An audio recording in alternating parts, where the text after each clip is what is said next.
ए जिनसटा नुहे कहीं ना भक्ति परा पर जगत जिनस भक्त मानकर अविधेय आमर तीनटा जिनस अच्छी संबंध अविधेय प्रयोजन संबंध वस्तु किए से भगवान कृष्ण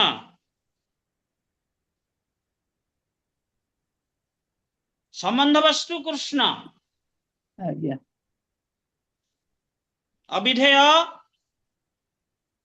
कृष्ण भक्ति अविधेय कृष्ण भक्ति एटा साधन एटा मुख्य जिनस साधन साधन विधि अवलंबन आज तो एकादशी एकादशी साधन विधि अवलंबन जमती यथायथ भाव विष्णु भक्ति जननी माधव तिथि जतने पालन करी तेबे ये भक्ति जिनस निवृत्ति आ प्रवृत्ति ये दुईटा जिनस केतेक जिनस परित्याग करिया पड़िबो केतेक ग्रहण करिया पड़िबो किंतु अन्य संस्था मान कौन अच्छी निवृत्ति कले माने हाँ जदि एकादशी रे आमे शस्य ग्रहण करूने ताले सबुदिन शस्य ग्रहण करवानी एमती केतक अच्छी संस्था से माने केवल फल ग्रहण करती ता ठीक बैठिक मैं कहि परिबिनी किंतु भगवान प्रसाद सर्वदा ग्रहण करवा उचित ये जो भक्ति कथा कहगला अविधेय भक्ति संबंध है कृष्ण भक्ति अविधेय हाँ नहीं कृष्ण हेले संबंध अविधेय हेले कृष्ण भक्ति ये कृष्ण भक्ति अर्थात विश्वास कृष्ण को ऊपर दृढ़ विश्वास एटा आसीबा पई अविधेय अविधीय अर्थात विशेष विधि ग्रहण करवा चारि नियम कड़ाकड़ी भाव पालन करवा भक्ति अनुकूल जहा आमे ग्रहण करिया भक्ति प्रतिकूल वर्जनांगीकार भक्ति अनुकूल भाव कार्यर स्वीकार तबे ये मनीष गोटे बद्ध धारणा संपूर्ण रूपे निजर मस्तिष्क को परिवर्तन करवा माइंड वाश करवा कहीं एटा कहीं करिया पड़ुछि ना व्यक्ति मनीष जतबेले जन्म होची को गुण को आश्रय करिक जन्म होची रजगुण को तेणु रजगुण जहाँ अच्छी इंद्रिय तृप्ति जिनस सेटा को सी ताड़ सदा बेले तार मन धावमान से माया द्वारा मुग्ध हो जाउछि तेणु कृष्ण स्मृति विस्मृति हो जाउछि माया मुग्ध जीवर नहीं कृष्ण स्मृति ज्ञान जीवर कृपाय कृष्ण कहल वेद पुराण तबे जेतेबेले से रजगुण वर्ष कर्म करुची सुख पाइबा निमित्त सुख पाइबा बदल दुख पाउची सेतेबेले से मोह परुची अरे मु तो सुख पाइबा निमित्त कर्म करुची एथिरे कहीं बाधा विघ्न सब उपजुची मु दुख कहीं प्राप्त होउची बा पारिपार्श्विक परिस्थिति सब अनुभव करुची जे से तो सुख निमित्त कर्म कला कहीं दुख पाइला सेतेबेले जेतेबेले साधु शास्त्र साधु और शास्त्र ये दुईटा को से आश्रय करिवो सेतेबेले प्रकृत स्वरूप जिनस जोटा कि जगतर स्वरूप हो निज स्वरूप हो भगवान का स्वरूप हो ये सब अवगत हम जे सुख निमित्त कर्म करुची रजगुण वर्षवर्ती दुख कहीं पाउची ए दुख निवृत्ति केमती हवा ये दुख निवृत्तिर सरल सहज पंथा है कृष्ण भक्ति सर्वमहाप्रायश्चित महाप्रभुर नाम अनेक जुगरे अनेक पथ अच्छी साधन विधि थिला अनेक जुगरे अनेक साधन विधि थिला कौन पाई ये भक्ति प्राप्त हेबा पाई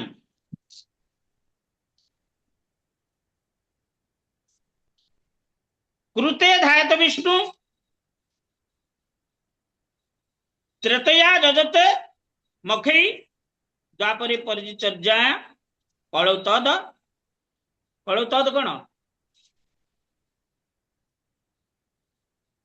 नाम कली संकीर्तन जुग हरि कली कीर्तन जुग हरि कलौ कीर्तन तद चैतन्य चरितामृत मध्यलीला 20 परिच्छेद 345 कृते हरि जद कीर्तन विष्णु तृतीया जदतु मखी द्वापरे परिचर्यायां कलौ तत् हरि कीर्तना कलौ दोष निधे राजन अस्ति हि एको महत् गुण कीर्तनं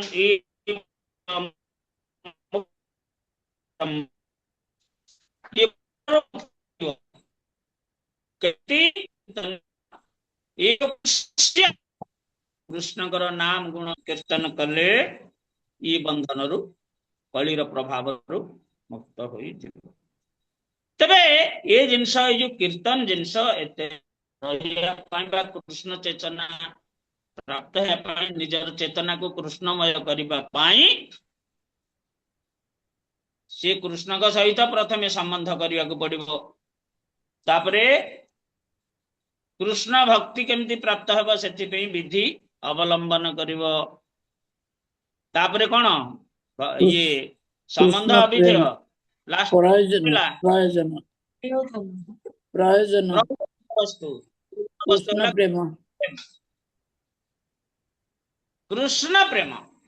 कृष्ण प्रेम प्रयोजन वस्तु कृष्ण प्रेम प्राप्त हेले भक्ति आसे तेणु प्रहलाद महाराज गुरु को सदगुरु थे गुरु किए से प्रहलाद महाराज गुरु किए नारद मुनि नारद मुनि नारद मुनि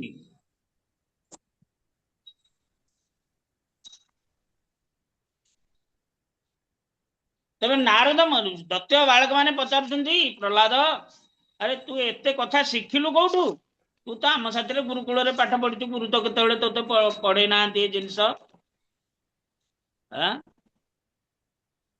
गुरु केते पढ़े ना जिनस आमे शुणिनु ना ना मो मातृगर्भ रे थिला बेले नारद मुनि कृपा ए जिनस प्राप्त होईछि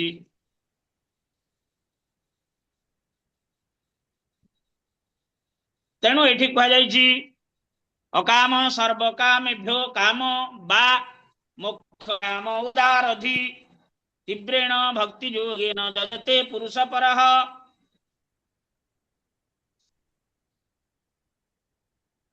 तेणु बुद्धिमान अर्थ बुद्धिमाने अर्थ जदि विचारक हय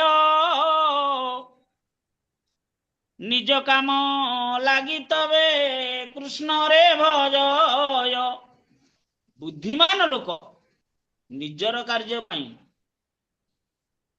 कृष्ण भजन करिवो काहु आश्रय करिवोनी नै कृष्ण को पाखर मिलियो वास्तविक कृष्ण पाखर मिलियो आर्त जिज्ञासु अर्थात ज्ञानी च भरतर्षभ हां तबे ए भली चारि भाव नै की मध्य व्यक्ति भगवान कर भक्ति करे भक्ति बिना कौन साधन दिते नारे बल सर्वफल देय भक्ति स्वतंत्र प्रबल सर्वफल देय भक्ति स्वतंत्र प्रबल कृष्ण भक्ति द्वारा सब जिनस प्राप्त हो पारे एमती जगत कौन सी जिनस ना जोटा प्राप्त न हो पार तेणु चतुर्विधावजंतमान जनाश कृत्यन अर्जुन आर्थ जिज्ञास अर्थात ज्ञानी च भरतर्षभ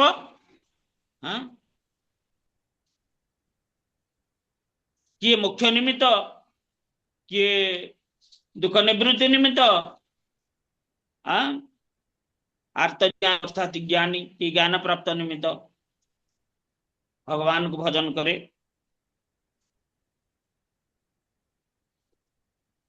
यही चारि सुकृति है ମହାଭାଗ୍ୟବାନ ତଭୁତ କାମାଦି ଛାଡି ହୟ ଶୁଦ୍ଧ ଭକ୍ତି ମାନ। ତେଣୁ ଇଏ ଚାରି ଗ୍ରୁପ ଯୋଉ ଭକ୍ତି କରନ୍ତି ସେମାନେ ମହାଭାଗ୍ୟବାନ ବୋଲି କୁହାଯାଇଛି, କାରଣ କୃଷ୍ଣଙ୍କ ସହିତ ସମ୍ବନ୍ଧିତ ହୋଇଯାଆନ୍ତି।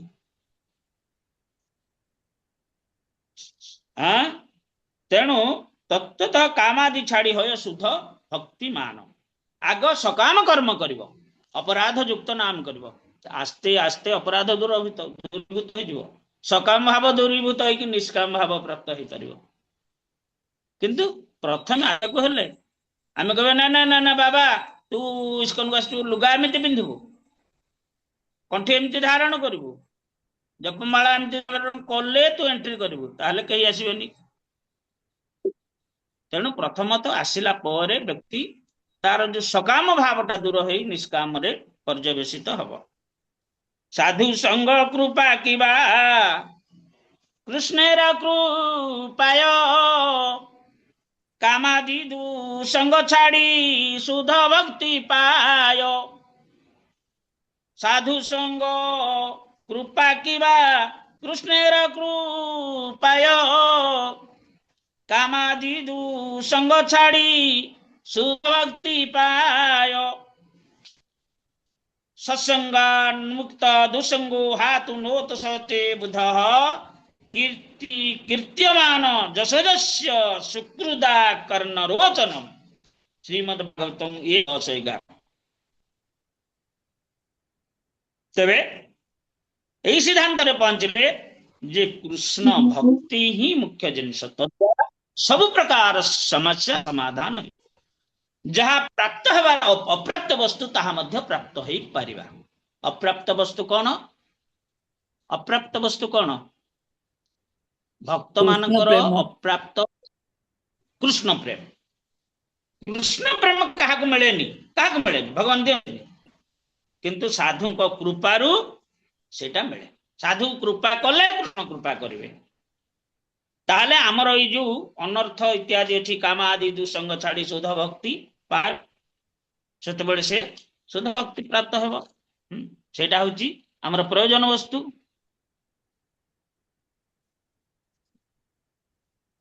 ଦୁସଙ୍ଗ କହି କହିତବ ଆତ୍ମବଞ୍ଚନା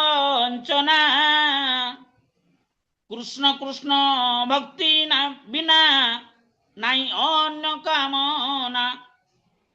ଦୁସଙ୍ଗ କହି କହିତବ ଆତ୍ମବଞ୍ଚନା କୃଷ୍ଣ କୃଷ୍ଣ ଭକ୍ତି ବିନା ଅନ୍ୟ ନାଇଁ ଅନ୍ୟ କାମନା। ଯଦି ସବୁ ମାୟା ବୋଲି ସବୁ ତ୍ୟାଗ କରିଦେବା, ସବୁ ତ୍ୟାଗ କରିଦେଲେ ଜଗତ ମିଥ୍ୟା ବ୍ରହ୍ମ ସତ୍ୟ, ସବୁ ଗୁଡାକ ମିଛ, ବ୍ରହ୍ମ କେବଳ ସତ୍ୟ। ତେଣୁ ସବୁ କିଛି ଛାଡିଦେବା, ୟା ଦ୍ୱାରା କୃଷ୍ଣ ଭକ୍ତି ହୁଏ ନା। କାହିଁକି ହବନି? ନା କୃଷ୍ଣଙ୍କର ସମସ୍ତଙ୍କ ସହିତ ସମ୍ବନ୍ଧ ଅଛି ନା। ଗୋଟେ ପରିବାର, ସେ ପରିବାରରେ ପୁତ୍ରର ଆବଶ୍ୟକତା ଅଛି, ସ୍ତ୍ରୀର ଆବଶ୍ୟକତା ଅଛି, କନ୍ୟାର ଆବଶ୍ୟକତା ଅଛି, ଗୃହକର୍ତ୍ତାର ଆବଶ୍ୟକତା ଅଛି, ଯଦି ବୃଦ୍ଧ ପିତାମାତା ଥିବେ ତାଙ୍କର ଆବଶ୍ୟକତା ଅଛି, ସମସ୍ତଙ୍କର। ଆମେ ସମସ୍ତଙ୍କୁ ଛାଡିକି ପଳେଇବା? ନା ନା ସବୁ ମାୟା। ମାୟା ତ ପିଲା ଝିଲେ ଜନ୍ମ କରୁଥିଲୁ କାହିଁକି? ନା ନା ନା, ସେମାନଙ୍କ ଦ୍ୱାରା କୃଷ୍ଣ ଭକ୍ତି କିଭଳି ଯାଜନ କରାଯାଇ ପାରିବ। ସାଧିବ ସକଳ ଶକତି ଜନ୍ମ ଜନ୍ମ ବିଷ୍ଣୁ ଭକ୍ତି। ଏ ପୁତ୍ର କନ୍ୟା ଭାର୍ଯ୍ୟା ଏମାନଙ୍କ ଦ୍ୱାରା ମଧ୍ୟ ଭକ୍ତି ମିଳେ, ସେମାନେ ମଧ୍ୟ ଭକ୍ତିରେ ସହଯୋଗ କରିବେ। କିଛି ନହେଲେ ତ ପ୍ରସାଦ ପ୍ରସ୍ତୁତ କରିବେ। କଣ ମମତା ମାତାଜୀ? ପ୍ରସାଦ ତ ମାତାଜୀ ପ୍ରସ୍ତୁତ କରିବେ। ଭକ୍ତ ନାହାନ୍ତି, ପଇସା ତ ଦେବେ, ହେଲେ ଏ କୌଣସି ମତେ କେହି କେହି ଭକ୍ତିରେ ସାହାଯ୍ୟ କରିବେ। ତେଣୁ ଜଗତ ମିଥ୍ୟା ବ୍ରହ୍ମ ସତ୍ୟ। ଜଗତଟା ମିଥ୍ୟା, ଆଂଶିକ ମିଥ୍ୟା, ବ୍ରହ୍ମ ସତ୍ୟ। ବ୍ରହ୍ମ ସତ୍ୟ ସଦା ସର୍ବବେଳେ ଅଛନ୍ତି। ତେଣୁ ଶିକ୍ଷାଟା ଆମକୁ ଶ୍ରୀମଦ୍ ଭାଗବତ ଦିଅନ୍ତି। भागवतम प्रतिस्कंद द्वितीय श्लोक वर्णना अच्छी धर्म कैतवत्र परम निमतम शरणाशतम वेदवास्तवत्र वस्तु सिद्धं तापत्रोत्मलनम श्रीमद् भागवते महामुने कृते किंबा परेरीश्वर सदहृद वरुधते अत्र पृथ्वी सुषुभितत्क्षणात्। तेबे कैतव धर्म अनेक कैतव धर्म अच्छी जोटा प्रकृत धर्म भगवान कहते ना सर्वधर्मान परित्यज्य अर्थात कैतव धर्म त्याग कर किंतु कृष्ण भक्ति रूपक धर्म को ग्रहण करिया पड़ो आचरण करिया पड़ो जाजन करिया पड़ो ताहले शेष रे कौन मिलवे कृष्ण प्रेम ही आमर सर्वशेष इच्छा आमर प्रयोजन वस्तु। तेणु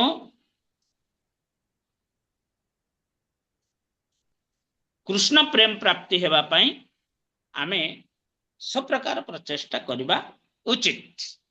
तेणु भगवान ए विभूति जोगरे कहचंती जे ए सब जते जगत रे अछंती मो सहित संबंधित गरुड़ गरुड़ से तो अन्य पक्षी को नाग मान को एमान को भक्षण करंती मध्य भगवान कर सेवक ना। आउ प्रहलाद से तो भगवान सहित संबंधित तापरे आउ किए रहिले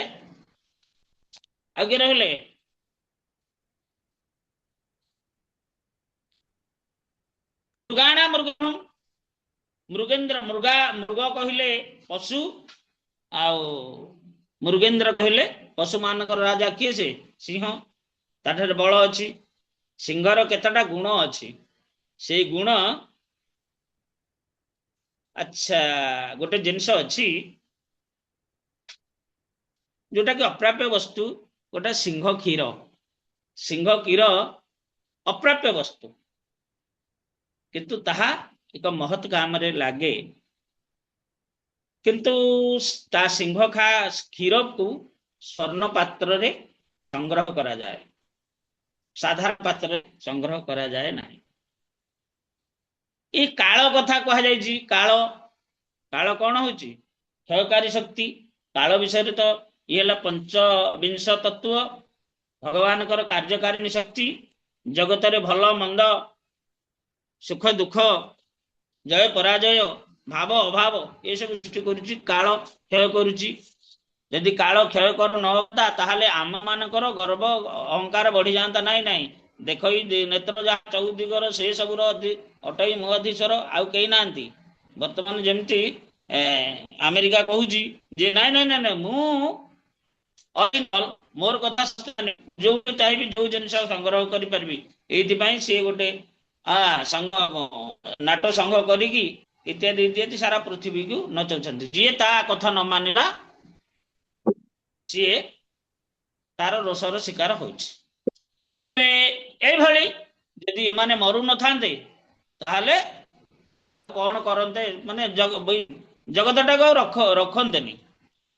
तेणु यही भाव में काल भगवान अछंती ये क्षय करछंती क्षय करबा द्वारा कौन होछि व्यक्ति गोटे स्थिति गोटे स्थिति की जाउछि जद्वारा जतबे युवक थिला बाबा कृष्ण भक्त मोर कौन आवश्यक कृष्ण भक्ति करे कृष्ण भजन करे मोर आवश्यक किंतु वृद्ध समय जिते आछि हरे नाम हरे नाम केवल कल नास्तेव नास्तेव नास्तेव गतिर नथा ना कली जुग हरि नाम व्यतीत अन्य पंथा ना तेणु नाम प्रभु को आश्रय करी से मते सुरक्षा प्रदान करेंगे मते ए दुख निवृत्ति करेंगे इत्यादि इत्यादि किंतु युवक अवस्था से सब हुएनी। तेबे ए युवक अवस्था वृद्धावस्था को प्राप्त करेला किए किसे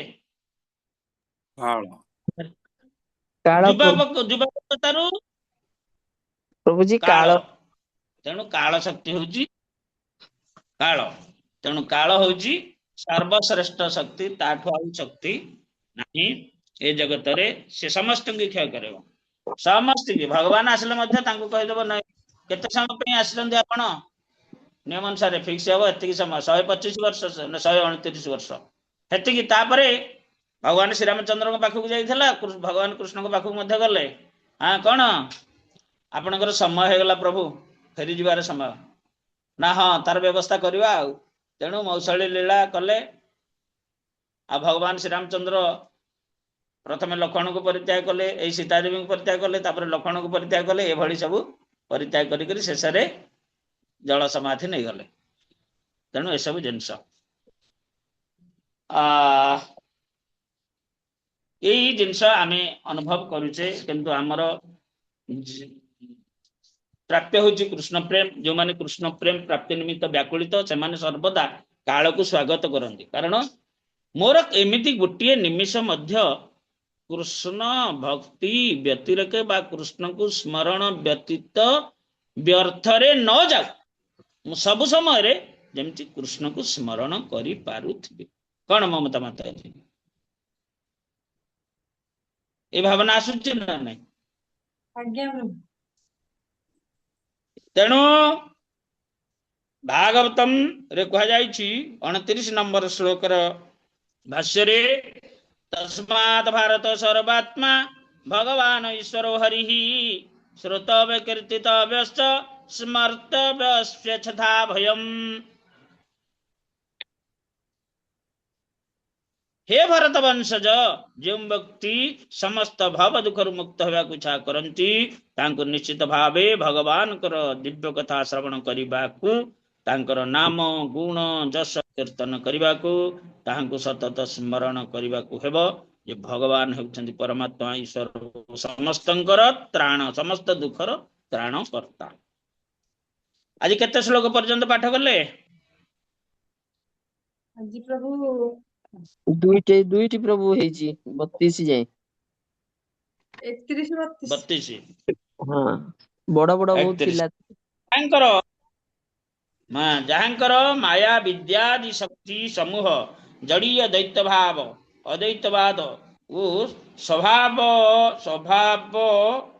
ବାଦାଦିର ଆଶ୍ରୟରେ ବିବାଦମାନ ପଣ୍ଡିତଗଣ ବିବାଦର ଓ ସମ୍ବାଦର ଏକମାତ୍ର ହେତୁ, ଯାହାଙ୍କର ଶକ୍ତି ପ୍ରଭାବରେ ଏହି ସମସ୍ତ ପଣ୍ଡିତ ମନ୍ୟ ବ୍ୟକ୍ତିମାନଙ୍କର ଆତ୍ମ ମୋହ ଜନ୍ମିଥାଏ, ସେଇ ଅନନ୍ତ ସଚିଦାନନ୍ଦ ଗୁଣ ସମନ୍ୱିତ ସର୍ବବ୍ୟାପୀ ଭଗବାନଙ୍କୁ ମୁଁ ନମସ୍କାର କରୁଛି। ଏ ଦକ୍ଷ ବଡି ସ୍ତୁତି କରୁଛନ୍ତି ଯେ ଭଗବାନଙ୍କର ଅନନ୍ତ ଶକ୍ତି ଅଛି, ଇଏ କୋଉ ଶକ୍ତିକୁ ଆଶ୍ରୟ କରିଛି?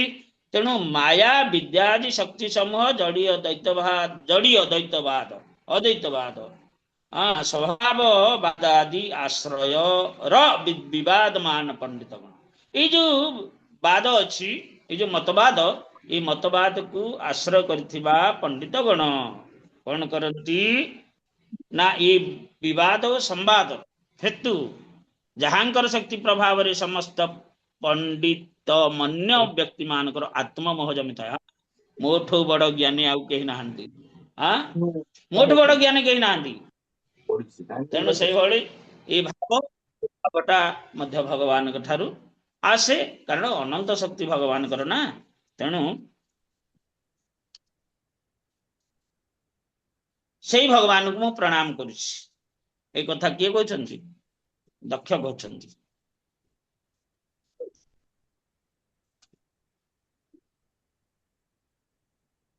ତେବେ ଏସବୁ ମାଇକ ଜଗତରେ ମଧ୍ୟ ଅନନ୍ତ ଶକ୍ତି କାର୍ଯ୍ୟ କରୁଛି ବିଭିନ୍ନ ରୂପ ନେଇକି। ବାସ୍ତବିକ ପରମାର୍ଥିକତା ଏଥିରେ ନଥାଏ। ଶ୍ରୀ ଚୈତନ୍ୟ ମହାପ୍ରଭୁ ସୁଖ ସହିତ ତର୍କ କରିବାକୁ କିଏ ଆସିଲା? କାଶ୍ମୀର ପଣ୍ଡିତ ଆସିଲା, ତାଙ୍କ ସହିତ ତର୍କ କରିବ। ସେ କୌଣସି ଶାସ୍ତ୍ର ଯାହା ଶାସ୍ତ୍ର ପାଠ କରିଲା, କିନ୍ତୁ ଗଙ୍ଗା ସ୍ତୁତି ଯେତେବେଳେ କଲା, ମାନେ ଆମକୁ କଣ କୁହାଯାଏ ସେଟାକୁ?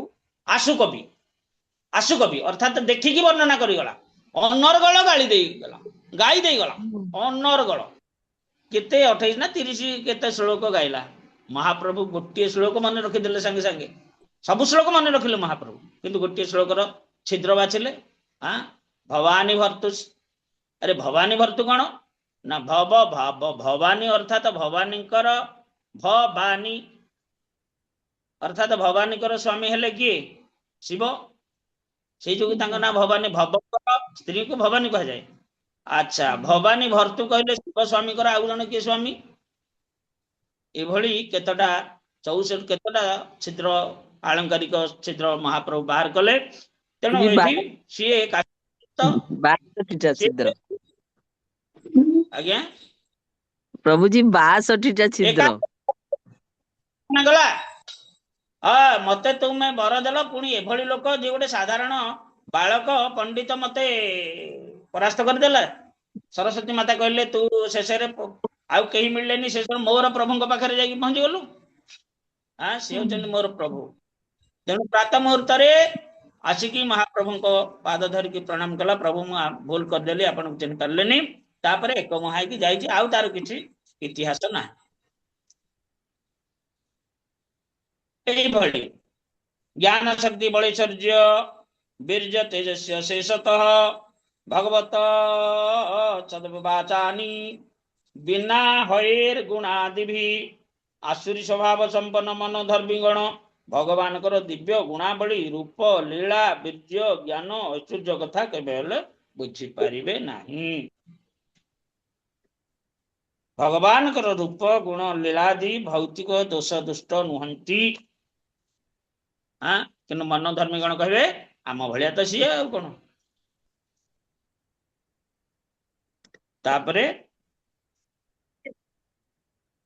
ଏ ଜଗତରେ ଦୁଇ ଦଳ ଆସ୍ତିକ ନାସ୍ତିକ ଅଛନ୍ତି। ଆସ୍ତିକ ମାନେ ପରମାତ୍ମାଙ୍କ ଉପାସନାତ୍ମକ ଯୋଗ ଶାସ୍ତ୍ରର ଆଶ୍ରୟ ନେଇ ତତ୍ତ୍ୱ ବସ୍ତୁର ଅସ୍ତିତ୍ୱ ସ୍ୱୀକାର କରନ୍ତି, କିନ୍ତୁ ପ୍ରକୃତିବାଦ ଆଶ୍ରିତ ଜ୍ଞାନ ଶାସ୍ତ୍ରକୁ ଆଶ୍ରୟ କରୁଥିବା ପ୍ରକୃତିବାଦ ଆଶ୍ରିତ, ପ୍ରକୃତିକୁ ଯଦି ସବୁ କିଛି ତମେ ଭାବିଲ କହେ ଏ ଜଗତଟା ସୃଷ୍ଟି ହେଇଛି କେମିତି ନା ପ୍ରକୃତି ଦ୍ୱାରା, ଋତୁ ପରିବର୍ତ୍ତନ ପ୍ରକୃତି ଦ୍ୱାରା।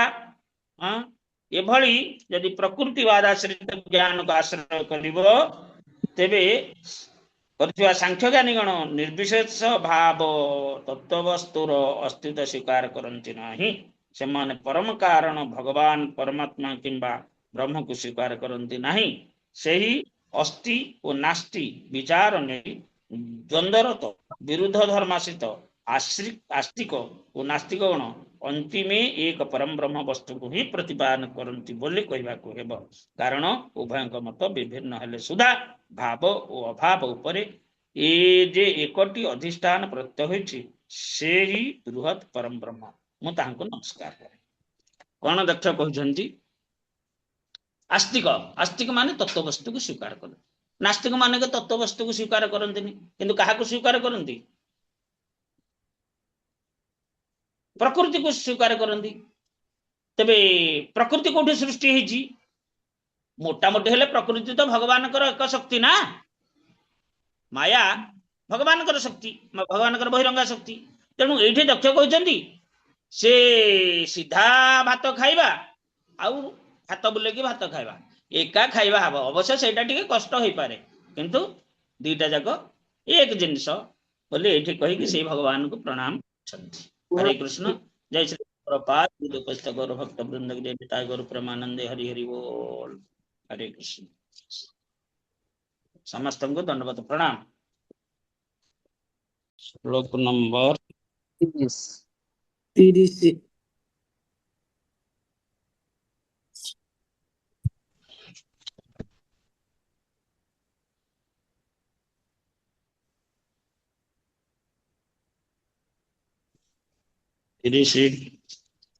ଭଗବାନ କହୁଛନ୍ତି ପ୍ରହ୍ଲାଦ ଚସ୍ମିନି ଦୈତ୍ୟାନାଂ କାଳ କଳୟତମହଂ ମୃଗାଣା ଚ ମୃଗେନ୍ଦ୍ରହଂ ବନ୍ୟତେ ୟସ୍ୟ ପକ୍ଷିଣାମ୍ ପ୍ରତଙ୍ଗହଂ ମୃଗାଣା ଚ ମୃଗେନ୍ଦ୍ରହଂ ବନ୍ୟତେ ୟସ୍ୟ ପକ୍ଷିଣାମ୍। ମୁଁ ଦତ୍ତ ମଧ୍ୟରେ ମୁଁ କାଳ ସମୟ, ପଶୁମାନଙ୍କ ମଧ୍ୟରେ ମୁଁ ସିଂହ ଏବଂ ପକ୍ଷୀମାନଙ୍କ ମଧ୍ୟରେ ମୁଁ ବିଷ୍ଣୁଙ୍କର ପକ୍ଷୀ ବାହନ ଗରୁଡ଼। ଦିତି ଏବଂ ଅଦିତି ଦୁଇ ଭଉଣୀ ଅଟନ୍ତି। ଅଦିତିଙ୍କର ପୁତ୍ର ମାନଙ୍କୁ ଆଦିତ୍ୟ କୁହାଯାଏ ଏବଂ ଦିତିଙ୍କର ପୁତ୍ର ମାନଙ୍କୁ ଦୈତ୍ୟ କୁହାଯାଏ। ଆଦିତ୍ୟ ମାନେ ଭଗବାନଙ୍କର ଭକ୍ତ ଅଟନ୍ତି, ଦୈତ୍ୟ ମାନେ ନାସ୍ତିକ ଅଟନ୍ତି। ଯଦିଓ ପ୍ରହ୍ଲାଦ ଦତ୍ତ ମାନଙ୍କ ପରିବାରରେ ଜନ୍ମଗ୍ରହଣ କରିଥିଲେ, ତଥାପି ସେ ପିଲାଦିନରୁ ଭକ୍ତ ମାନଙ୍କର ଭଗବାନଙ୍କର ବଡ ଭକ୍ତ ଥିଲେ। ତାଙ୍କର ଭକ୍ତି ଏବଂ ଦେବଗୁଣ ଯୋଗୁଁ ତାଙ୍କୁ ଶ୍ରୀକୃଷ୍ଣଙ୍କର ଏକ ପ୍ରତିନିଧି ରୂପେ ବିବେଚନା କରାଯାଏ। ଅନେକ କ୍ଷୟକାରୀ ନୀତି ଅଛି, କିନ୍ତୁ ଏ ଭୌତିକ ବ୍ରହ୍ମାଣ୍ଡରେ କାଳ ବା ସମୟ ସବୁ କ୍ଷୟ କରି ପକାଏ ଏବଂ ଏଇଥିପାଇଁ ତାହା କୃଷ୍ଣଙ୍କର ପ୍ରତିନିଧିତ୍ୱ କରେ। ପ୍ରାଣୀମାନଙ୍କ ମଧ୍ୟରେ ସିଂହ ଖୁବ୍ କ୍ଷମତାଶାଳୀ, ସେ ଓ ହିଂସ୍ର ଅଟେ। ସେ ଅସଂଖ୍ୟ ପ୍ରକାର ପକ୍ଷୀମାନଙ୍କ ମଧ୍ୟରେ ହିଂସ୍ର ଅଟେ ଏବଂ ଅସଂଖ୍ୟ ପ୍ରକାର ପକ୍ଷୀମାନଙ୍କ ମଧ୍ୟରେ ବିଷ୍ଣୁଙ୍କର ବାହନ ଗରୁଡ଼ ବୃହତ୍ତମ ଅଟେ। ହରେ କୃଷ୍ଣ। ଦିତି ଅଦିତି କଶ୍ୟପ ପ୍ରଜାପତିଙ୍କର ଦୁଇ ପତ୍ନୀ। ଏଇ ଦୁଇ ପତ୍ନୀଙ୍କ ଗର୍ଭରୁ ଯୋଉମାନେ ସୃଷ୍ଟି ହେଇଛନ୍ତି, ଅଦିତି ଆଦିତ୍ୟ ଏବଂ ଦିତି ଦୈତ୍ୟ। ଦିତିଙ୍କ ଗର୍ଭରୁ ଦୈତ୍ୟ ସୃଷ୍ଟି ହେଲେ। ତେବେ ଦୈତ୍ୟ ମାନେ ବିଶେଷ ବଳବାନ ଅଟନ୍ତି, ବଳବାନ ଅଟନ୍ତି।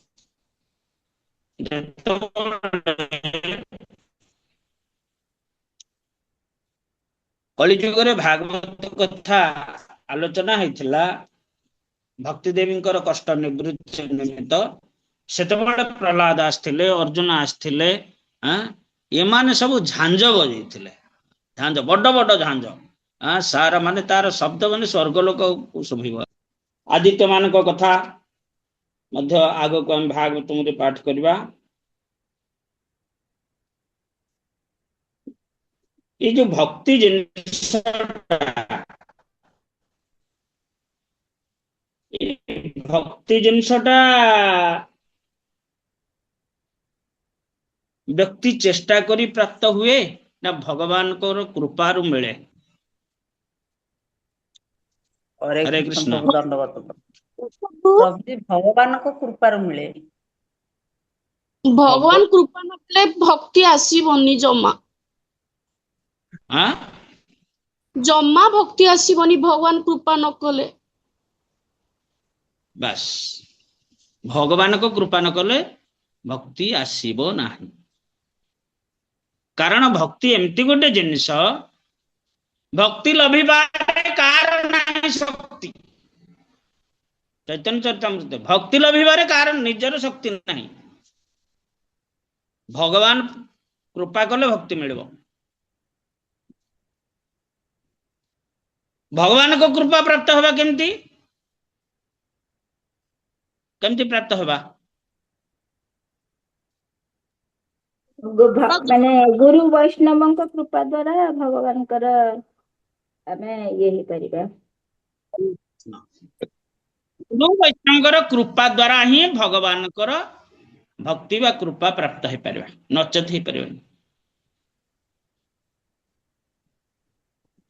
ପୁଣି ଗୁରୁ ବୈଷ୍ଣବଙ୍କର କୃପା କେମିତି ପ୍ରାପ୍ତ ହେବା, ଇଏ ବି ଏକ ପ୍ରଶ୍ନ ଆସିବ।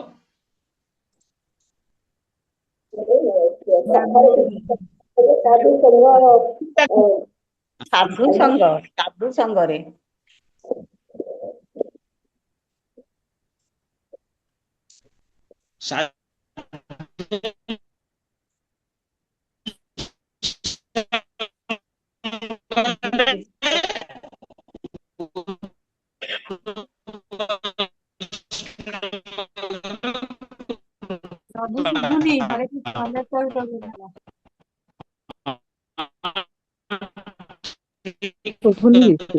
ପ୍ରଭୁଜୀ ଭଏସ ବ୍ରେକ୍ କରୁଛି।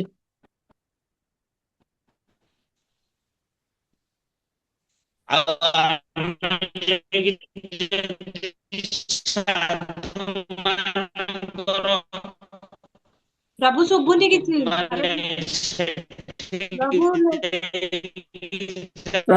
ପ୍ରଭୁଜୀ କାଟିକି ଆଉଥରେ ଲଗଉନାହାନ୍ତି।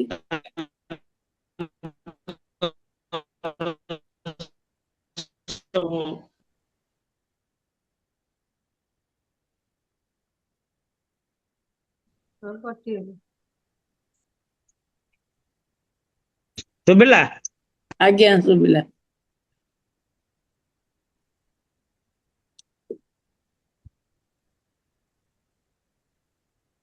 ହରେ କୃଷ୍ଣ।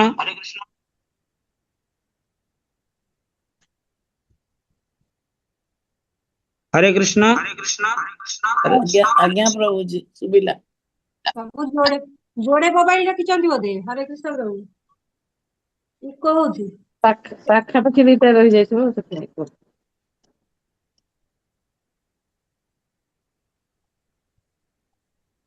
ଗୋଟେରେ ସରିଗଲେ ଆଉ ଗୋଟେରେ କରୁଥିବେ, ଡାଟା ସରିଯାଉଥିବ।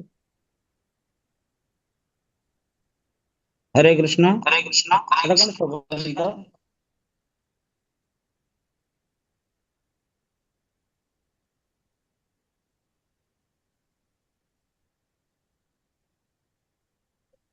हरे कृष्ण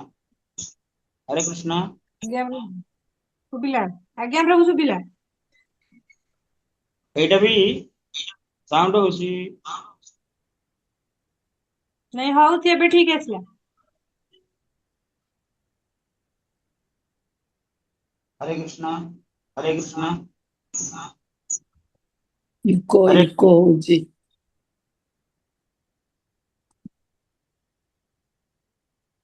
ଆପଣ ଆଉ ଗୋଟେ ମୋବାଇଲ ରଖିଛନ୍ତି କି ପ୍ରଭୁ? ମୋର ଦିଟା ମୋବାଇଲ ନଗଲେ ହଉନି। ନାଇଁ ନାଇଁ ପ୍ରଭୁ ଦିଟା ଏକା ସାଙ୍ଗରେ ରଖିଲେ ଇକୋ ହବ, କିଛି ଶୁଭିବନି। ଗୋଟାକ ପରେ ଗୋଟେ କଲେ ହବ।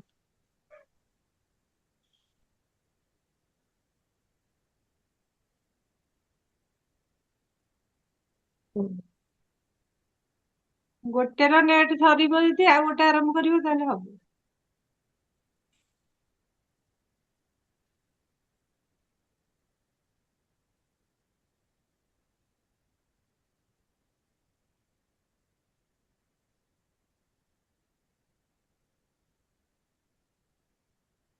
ରେକର୍ଡିଂ ଟା କାଟି ଦଉଛି ଆଜି।